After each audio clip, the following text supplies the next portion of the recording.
انا بصور تاني يوم بعد الماتش، وبنسبه كبيره اصلا ما كنتش هصور الحلقه دي، لان الواحد بعد ما الماتش خلص بجد من كتر ما كانش ليه نفسي في اي حاجه دخلت نمت، والواحد كان جواه كلام كتير جدا وافكار مشتته يمين وشمال، فما كانش ينفع اطلع اتكلم فيها. في ناس عندها قدره ان هي تتكلم بعد الماتش على طول، او حتى تعمل لايف رياكشن وقت الماتش، مش عارف الحقيقه بيعملوها ازاي. بس الواحد بجد حزين جدا ان الفضيحه دي فضيحه طبعا، مش عشان 3 نقط ولا حتى عشان بطوله افريقيا، ده بالعكس احنا كنا بنقول عايزين نركز في الدوري وفي البطولات المحليه اللي غايبه عننا بقالها سنتين، ونفكنا شويه بقى من افريقيا وكاس العالم ده، لان اخر كام سنه كده الاهلي مشارك بصوره اساسيه يعني. لكن واحد حزين عشان طمس الهويه اللي بتحصل للنادي بالتصوير البطيء. لما ترجع كده لتاريخ النادي الاهلي عمرك ما هتلاقيه في افريقيا مثلا شال 5، انت شايل 5 من نفس الفريق في ظرف سنتين مثلا 3، فده تاريخ بيتكتب جديد لصن داونز. والهويه بقى دي اللي بنتكلم فيها دي فعلا اللي لا تقدر بثمن، ما تساويش ملايين الدولارات. الاخطاء كتير جدا وسهل نطلع نزعق ونشتم ونعيط ونقول ونسوي، بس الحقيقه انا حابب الحلقه دي اتكلم من النقطه اللي احنا واقفين فيها دي، ولازم نتكلم من النقطه دي، لان انا لو جيت اقول مشي كام لعيب وفور اللعيبه اللي عندك وهات صفقات، احنا في نص الموسم يا جدعان، يعني احنا مكملين باللعيبه دي كده لحد اخر الموسم. فيديوهات مشي وسوي واعمل الكلام ده ليه وقته بعد ما موسم الانتقالات يفتح. طب لما نيجي نتكلم بقى على ماتش صن داونز، هنلاقي كده ان النادي الاهلي نازل من بدايه الماتش حاله غريبه جدا، اللعيبه كلها ما بتتحركش، اللعيبه ما بتجريش، والمشكله ان كل الاعلام وكل الجماهير وكل الناس اللي بتتكلم كانت عماله تشحن في اللعيبه دي قبل ماتش صن داونز، فبالتالي حتى لو انت عندك ارهاق هتشوف شويه جري كده من اللعيبه. كنا بنشوف ارتدادات محمد هاني واليو ديانج وحمدي فتحي وحتى القندوسي، كنت بتشوفهم بيرجعوا ازاي لما صن داونز يطلع عليك بهجمه، تقريبا شبه بيتمشوا. فده كلام ما يخشش العقل، يعني انت مشحون ومستعد المفروض نفسيا يعني الموضوع ده، ازاي تشوف الفريق بالحاله دي؟ ده اكيد ليه اسباب. السبب الرئيسي انا شايفه سبب نفسي، فريق النادي الاهلي بيروح صن داونز ركبه بتخبط في بعض، خلينا نتكلم بقى بمنتهى الصراحه، والسبب في كده الحاله اللي بيلعبك بيها صن داونز. طب يا جدعان ما هو صن داونز مرعب قوي، ليه ما بنشوفوش كل سنه في النهائي؟ اقول لك انا ليه.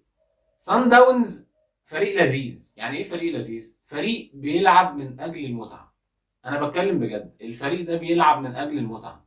عارف انت لما تجيب شويه عيال كده في الشارع وتقول يلا يا جدعان عندنا ماتش، اهو الفريق ده كده. وعشان توصل بالفريق للحاله دي لازم يكون عندك نوع من اللامبالاه، انا مش فارق لي حاجه، انا نازل استمتع وادلع نفسي. وبالتالي ماتشاتهم في جنوب افريقيا ما تفرقش كتير عن ماتشاتهم بره، بيزيد بس جوه جنوب افريقيا عامل الجمهور. لما تفتح المدرجات بالكامل لكل جماهير صن داونز عشان يخشوا بس لابسين التيشيرت الاصفر من غير ما يدفعوا فلوس، يبقى احنا جايين نعمل سيرك. فما تستغربش بقى من وان تو هات وتقسيم في نص الملعب وقلوب وحاجات والحركات دي وكباري، وهم عايزين يعملوا كده، هي دي متعتهم. فبالتالي انت كفريق نادي اهلي شايل منهم 5 قبل كده، بتروح اول ما بيتعمل عليك الشو ده نفسيا انت بتنهار. انا بتكلم بجد، للاسف بقول القصه دي ان النادي الاهلي نفسيا اما بيشوف الحاجات دي بينهار، وهو ده الجزء اللي بيزعل فعلا اللي اتكلمت عليه اول الحلقه. ففي داهيه ال3 نقط وفي داهيه كل حاجه، انما الحاجات دي للاسف بتتنقل كده زي الجينات بتتنقل للاجيال اللي جايه. انا زي ما اتكلمت في اول الحلقه ان انا هتكلم عن كل حاجه في الوضع الحالي، وبالتالي انت كمستر كولر لما شفتهم هنا في استاد القاهره بيلعبوك وبيطلعوا عليك بكوره،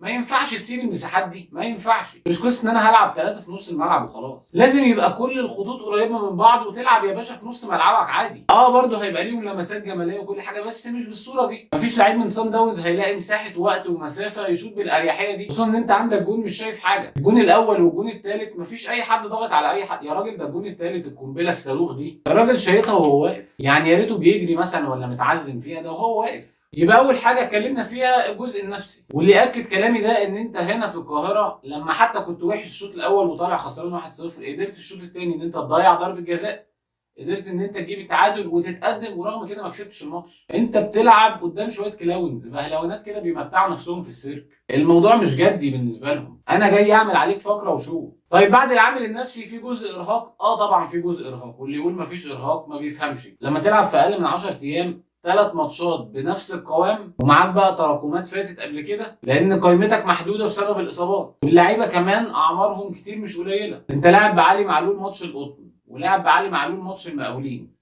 ولاعب بعلي معلول ماتش صن داونز هناك بعد السفر، وقبليه صن داونز هنا. ما ينفعش كل 3 ايام كده ماتش. وبالتالي انت ككولر زي ما هتتلام ان انت سايب نص ملعبك كده مفتوح يعملوا اللي هم عايزينه فيه، برضه هتتلام ان انت قررت بكل ارادتك ان انت ما تضحيش بماتش المقاولين وتلعب على انه ده ماتش نهايه الدوري مثلا، مع ان انت معاك فرق نقط مريح جدا، وتضحي بماتش صن داونز هناك. يعني بالمنطق كده حتى لو لعبت بالصف الثاني، لعبت بالناشئين يا سيدي قصاد المقاولين، مقاولين فريق صعب وكل حاجه، احتماليه ان انت تفوز عليه اكيد اعلى من ان انت تاخد الريسك قدام صن داونز. صن داونز كان ماتش مفصلي بالنسبه لك في بطوله افريقيا، فبرضه فقه الاولويات انا مش فاهمه. فالحاله النفسيه بقى مع الارهاق، تشوف اللي انت شفته، تشوف الجون الاول ما حدش ضاغط على اللعيب نهائي في اول دقيقه يا راجل، بقول لك نازلين يمتعوا نفسهم، ما حدش بيضغط على حد، والشناوي جابها من جوه الجون. الجون الثاني كميه سرحان والله العظيم، الاجوان دي كانت بتخش فينا واحنا في المدرسه مثلا، حد عارف يطلع من على ال 18. محمد عبد المنعم سرحان ومش عايز يطلع، يعني طبيعي جدا الكره طلعت بره، الفريق كله بيرد عشان يطلع الناس اوفسايد.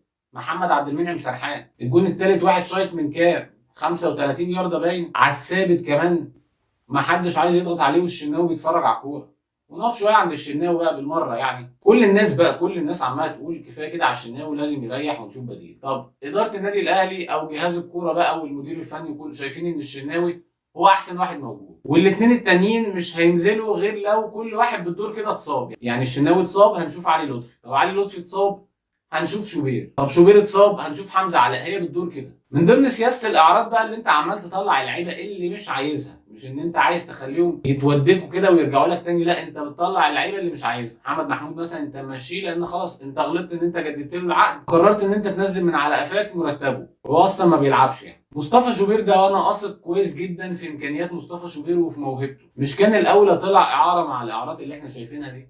على الاقل كنت هتشوفه حارس اساسي ويلعب موسم كامل كده، ماتشات كتير في الدوري، هتحتاج له وترجعه تاني من غير ما تدفع بقى فلوس، لان انت مستخسر فلوس ان انت تجيب حارس كويس. خلينا نكون بس متفقين على النقطه دي. اذا كنت اصلا مستخسر في المهاجم هتجيب بقى حارس وانت شايف الشناوي هو الاعظم يعني في التاريخ؟ فلو انت كنت مخطط ان انت عايز في خلال سنتين ثلاثه يبقى عندك حارس قوي جنب الشناوي، كنت هتطلع مصطفى شوبير. ده بمنتهى البساطه يعني، كون ان انت راكنه جنبك كده ومخزنه، يبقى انت مش شايف سنتين كمان قدام هتعمل ايه. ودي المشكله الكبيره عندنا في النادي الاهلي، مشكله التخطيط. وعلى ذكر الليله دي، لجنه التخطيط عندنا بقياده الكابتن محسن صالح والكابتن زكريا ناصف وهم على راسنا من فوق، كفايه كده، كفايه والله، وخلينا في الاشعار والجو الجميل ده، كفايه كفايه صدقوني. الجون الرابع والخامس، بما ان انت بقى بتلعب قدام يعني مهرجين كده جايين من السيرك، فبالتالي هم هيلعبوك مكان ما انت تحب. اضغط عليك من العمق، ما عرفتش افتح لك العمق هرمي على الاطراف. يعني الجون الرابع جاي من عندنا كده عشان ما فيش غير 2 سيرد باكين بس عندنا، ياسر ابراهيم ومحمد عبد المنعم، ولا حتى لما رامي ربيعه نزل يعني. فبالتالي لما احط لك كثافه جوه في نص الملعب كده واخش عليك بدنجل، هفتح لك المساحات اللي في الجنبين بتوعك، خصوصا ان انت عندك علي معلول ومحمد هاني دفاعيا مش قد كده، فهتضم لي على العمق هرمي لك على الوينجات. طب الجون الخامس اتقلبت، هرمي لك على الوينجات، هفتح لك السنتر باكين واهجم من العمق. هتجيلي كده هجيلك كده. الله يمسيه بالخير، مش فاكر والله فايلر ولا موسيماني لما راح لهم هناك راح رامي لهم رامي ربيعه كاليبرو متقدم عشان يقفل العمق ده، لعب باثنين سنتر باكين وقدامهم رامي ربيعه. فدي بتاعت كولر، ومش هقدر الوم على كولر لان كولر مدرب او كوتش معقول، ولكن دي بقى قصه انه مفيش خبره افريقيه. هي دي القصه بقى. شفت ملخص ان هو ما عندوش خبره افريقيه في الحته دي. واللي بياكد كلامي ان انت في المرتين اللي شلت 5 من سان داونز كان المدربين ما دربوش جوه القاره، سواء لاسارتي او حتى كولر. انما عمرك ما هتشوف النتيجه دي حتى مثلا وانت بتلعب مع كارتيرون، رغم ان كورته ما كانتش احسن حاجه، بس فاهم افريقيا بتتلعب ازاي. عمرك ما هتشوفها مع موسيماني. ما بقولش ان احنا لو كان معانا موسيماني كنا ممكن نكسب، لا كنت ممكن تخسر بس مش بالطريقه دي. فده جزء برضو عن الخبره الافريقيه. لو انت جايب كولر كمشروع مدرب يقعد معاك، يبقى لازم ان انت عارف انك هتضحي بافريقيا وتحاول تطلع باقل الخسائر، وده من ضمن التخطيط لبكره. عندك كلوب قاعد في ليفربول مثلا، نتائج ليفربول السنه دي يعني من سيء لاسوء، ورغم كده الراجل قاعد، ما حدش في نص الموسم جه قال له مع السلامه واتكل على الله والشرط الجزائي والقصه اللي احنا بنسمعها عندنا دي. مشروع يا باشا، انت قاعد معانا هنبني الليله دي يا راجل. ده اللامبالاه اللي عند سان داونز خلت الاحصائيه تطلع بعد 27 دقيقه الاستحواذ بتاع سان داونز 80%. ده انت لو بتلاعب فريق من الجامعه مش النادي الاهلي مش هتوصل ل 80%. بقول لك ناس جايه تستمتع وتمتع الجماهير اللي بتتفرج دي. طالما انت مش هتقدر تجاري الناس دي في قصه المتعه، يبقى لازم تكون على الاقل منظم، وهو ده اللي بيخلي النادي الاهلي بيكسب في الفترات الاخيره. انت في البطولتين، انت قدام الزمالك ما كنتش احسن لما خدت منه البطوله، بس كنت منظم. التنظيم عامل كافي جدا يخليك تحقق اللي انت عايزه، مش شرط تحققه بمتعه، ولكن هتوصل للهدف بتاعك. ما كناش امتع فريق يعني مع موسيماني، بس كنا عارفين ازاي نخلص الماتشات دي مش في الدوري، الماتشات دي كنا عارفين ازاي نتعامل معاه عشان دماغ الراجل ده. فبقول لك حاجه تضحك، مش الفريق ده عنده لا مبالاه، فريق سان داونز ده مش فريق له حاجه، جاي يمتع نفسه. الفريق ده واحد من اسوأ الفرق في البطوله كلها في الدفاع بتاعه، لانه فريق جاي يستمتع مش جاي يدافع. عندك في القاهره هنا انت ضيعت فوز، ما كنتش الاحسن بس ضيعت فوز، جالك ضربه جزاء ضيعتها، اتعادلت واتقدمت وفي الاخر هم عادي هتجيب فيها جون هجيب فيك اتنين، هم شغالين بكده. الماتش هناك ده بيرسي تاو مثلا الشوط الاول ما كانش عنده جزء من الذكاء كده، كان ممكن بمنتهى السهوله ياخد ضربه جزاء الشوط الاول، بس هو داس على نفسه وشاطها ضعيف، ضغطت ضغطه غلطتهم جبت جون مع محمد شريف. بيرسي تاو بمجهود فردي من نص الملعب لعبوهم بقى، ما هو جاي من عندهم اصلا، هوب هوب هوب راح جايب الجون الثاني. الكرات الثابته كلها اللي كنت اتكلمت عليها في بوست قبل الماتش، كل كراتك الثابته خطر جدا، رغم ان انت بس ما كنتش مركز 100%، خلاص انت متشوش، بس انت لو كنت مركز 100% كان على الاقل جبت جون من الضربات الثابته اللي جات لك دي. كهربا مطلع الكوره من على الخط في واحده، بيرسي تاو حاطط واحده في العارضه، ده كل ده وانت ما كنتش بتهاجم. فتخيل الماتش ده كان ممكن يخلص مثلا 5-5 او 5-4، والله العظيم، بس مش هيفرق لهم، انت لو كنت تعادلت حتى 5-5 كان هيروح يحط فيك جونين، هو مش فارق له حاجه. طب بما اننا مش هنمشي حد دلوقتي ولا هنعمل صفقات دلوقتي، خلينا نشوف ماتش القطن. لازم نكسب طبعا، لازم نحاول على قد ما نقدر يعني نحافظ على حظوظنا في الصعود، هنكسب وهنستنى بقى صن داونز قصاد الهلال هتمشي ازاي. وانا والله لو من صن داونز احاول اخد النادي الاهلي في ايدي، يمكن اقابله تاني قدام، بتكلم بجد والله. يعني حتى الهلال لما راح هناك في جنوب افريقيا خسر 1-0، نفسيا ما حدش هيتهز هناك في جنوب افريقيا قد النادي الاهلي، للاسف بقول الكلام ده دلوقتي. طب خرجنا وما صعدناش وما كانش لينا نصيب يعني ان احنا نصعد من دور المجموعات، لازم نقفل بقى الصفحه دي ونركز في الدوري، لان انت الدوري ضايع منك بقاله سنتين، معاك دوري وكاس وبطوله الرابطه، معاك يعني شويه بطولات كده محليه لازم تركز فيهم لو خرجت في افريقيا، بس المهم نشوف قدام هنعمل ايه. قصه الصفقات في اخر كام سنه وان انت تجيب صفقه هتطلع حلوه و10 يطلعوا وحشين، ده مش هينفع، ده عندك مشكله في نظام السكاوتنج وان انت تختار اللعيبه، يبقى تتعلم. مفيش اي مشكله كده ان انت تعمل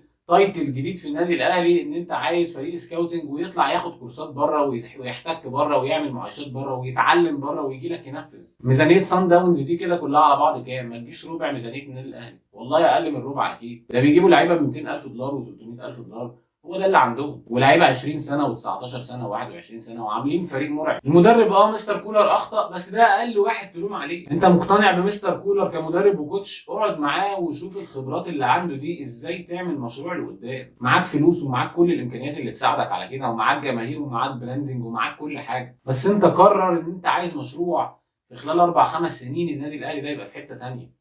خد القرار وانوي وتوكل على الله يا سيدي، الجماهير دي كلها في ظهرك. طيب في نقطه كمان لازم نتكلم فيها على اللعيبه، ان هي لازم تتعاقب، اكيد لازم تتعاقب عشان النتيجه دي، تتعاقب بقى زي ما تعاقبوهم، انا ما اعرفش تعاقبوهم ازاي، بس هم لازم يتعاقبوا مهما كان الارهاق ومهما كان التوتر ومهما كان الفريق اللي قدامك. سوري يعني انت ما حصلش فيك كده قصاد ريال مدريد، ريال مدريد خلصوا عليك في الوقت الضايع، مش سيرك معمول طول ال 90 دقيقه. فين القائد اللي في الملعب اللي بيجيب اللعيبه يلم كده ويشتم ويزعق، يعني الحاجات اللي احنا كنا بنشوفها؟ فين القائد نفسه؟ مش شايف القائد نفسه بتيجي عليه الكوره من نص الملعب بتخش جوه، القائد قاعد بياكل المكرونه كيلو، حاجه هم والله. والمره بقى طالما ده نقطه فاصله يعني الماتش ده، خلينا بقى نشوف ملف الاصابات ده، يعني الاداره عليها حاجات كتير قوي قوي تتعمل عشان الموضوع ده ما يتكررش وتتجنب الفضايح والكوارث اللي هتاثر جوه النادي الاهلي. هتعلم فيه يا جدعان، ملف الاصابات ده لازم تشوف له حل. يعني ايه لعيبه بننسى اساميها؟ فين كريم فؤاد؟ فين اكرم توفيق؟ فين الناس دي؟ ومش بس عشان غايبين عننا، الاصابات الكتير دي لما ترجعهم الله اعلم هيرجع بمستواه ولا لا،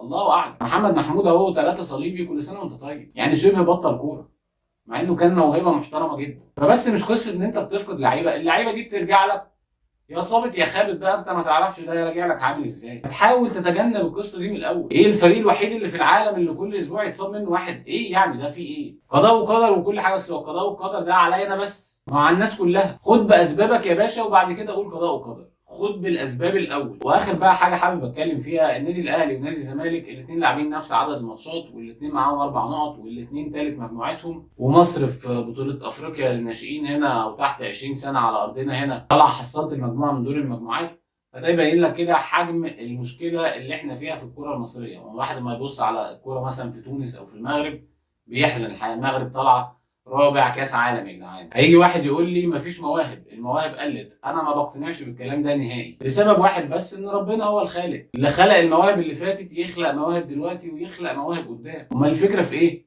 العين يا باشا والاختيارات. كان زمان في كشافه بالطريقه البلدي ينزلوا النجوع كده والكره ويشوفوا العيال اللي بيلعبوا حافيين في الكره ويقفشوا في الناس دي، العيال اللي مولوده ما تعرفش حاجه غير ان هي فجاه لقت نفسها بتعرف تلعب كوره. ما بقاش فيه الكلام دلوقتي يا باشا، الكلام ده كله اتقلب بيزنس والاكاديميات وهنظبط لك الدنيا وتخش تتفرج على الاكاديميات، يعني حاجه منتهى المسخره، بيزنس صرف، قطاع الناشئين والبراعم والمدربين اللي ماسكينه، والمدرب بتاع الناشئ دوت وبتاع البراعم، المدرب ده اهم من المدرب بتاع الفريق الاول. ده اللي بيأسس لك الدنيا عامله ازاي. لما تسمع عن فايلر لما جه ضرب النادي الاهلي وقال لك انا مستغرب جدا من حال اللعيبه دي، ان هي لعيبه بروفيشنال ولاعيبه محترفه وما عندهمش اساسيات الكوره. المدرب بتاع الناشئ ده ما عندوش نفسه الاساسيات اللي يديها للبرعم او للناشئ الصغير ده، بعيدا بقى عن قصه مرتبات الناس دي وان هم يعني بياخدوا اقل القليل، فربنا يكون في عونهم وكتر خيرهم انه بيشتغلوا في الظروف دي. وزي المدرسين بقى نشوف دروس خصوصيه والكلام ده، فنفس القصه برضو نشوف بقى برايفت تريننج والجو ده، ما عايزين ناكل عيش يعني. اللي بيحب النادي الاهلي بجد ممكن يختلف عن كل ده، لان انت عندك الامكانيات اللي مش موجوده عند انديه كتير، مش هقول لك في مصر بس، في القاره كلها. نتمنى والله الحال يتصلح ونشوف النادي الاهلي تاني بترجع له هيبته اللي اهم من اي حاجه. ده كان كل حاجه النهارده، نشوفكم ان شاء الله في حلقه جديده. سلام عليكم.